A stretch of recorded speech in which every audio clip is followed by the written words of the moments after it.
وسایت کردم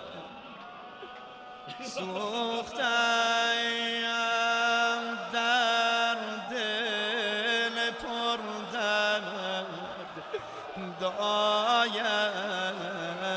کردم آخرین توشم از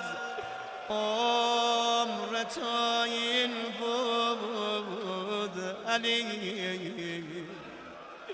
چه غم انگیز